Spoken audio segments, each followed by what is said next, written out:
सवेरे झुन झुनवा मंगाई देवे हो काहे करो लालनवा सवेरे झुन झुनवा मंगाई।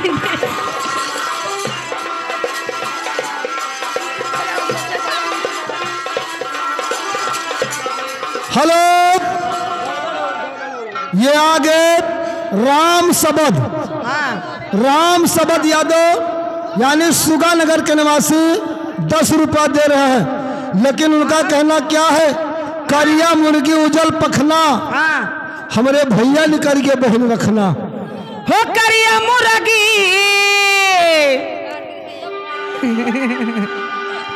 हो करिया मुर्गी। अरे बोल दे सरकार ना बोली।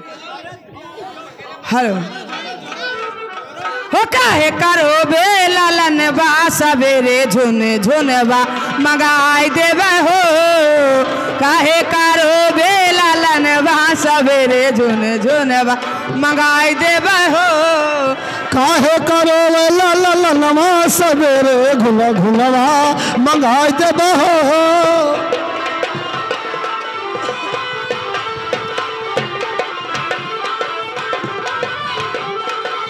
दादा से कहिबे आजी से कहिबे दादा से कहिबे आजी से कहिबे बुआ चाचा से बोले लालनवा सवेरे झुन झुनवा मंगाई देवे हो चाचा से बोले लालनवा सवेरे झुन झुन मंगाई देवे हो।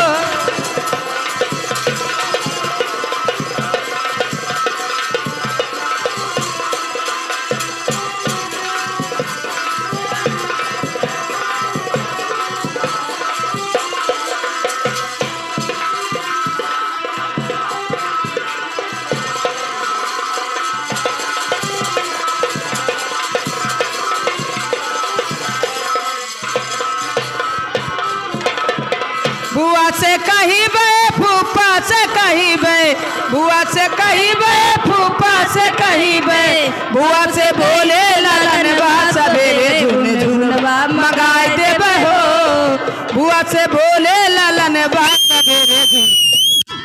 हेलो, ये आगे कांटा का ठेकेदार जिला सीतापुर का निवासी ये 20 रुपया दे रहे हैं।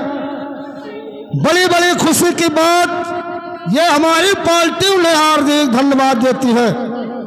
उनकी फरमाइश ठेकेदार जी का क्या है, मसाला कैसे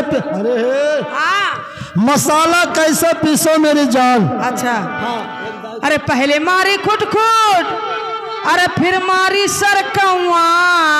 अरे दादा कहाँ है, वो देखो बैठे कांटा का ठेकेदार है बेचारे।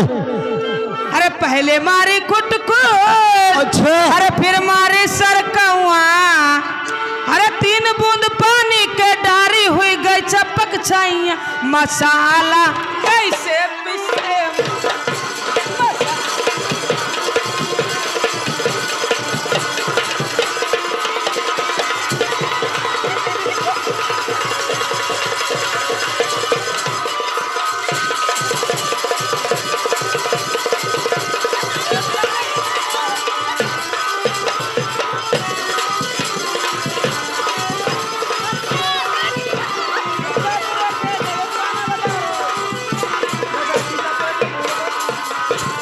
कैसे पिसे मोरी जान मसाला कैसे पिसे मोरी जान।